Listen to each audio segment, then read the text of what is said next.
recommend that you visit the show veterinarian here in the early hours in order to avoid queuing.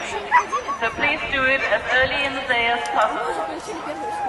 This is a message for those who need to consult the show veterinarian for worm treatment. Erin is open until 11:30.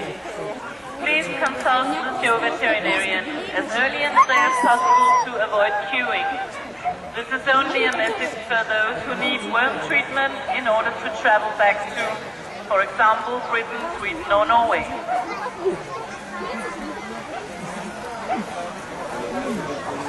Dette er en information til dem, som skal konsultere veterinæren angående afmaskning. Det foregår i 10:30 fra klokken 10 til klokken 11:30. Vi rekommenderer, at man går til veterinæren så tidligt som muligt for at undgå kø. Og det er altså i 10:30 fra klokken 10 til klokken 11:30. Afmaskning hos veterinæren 10:30 fra klokken 10 til klokken 11:30.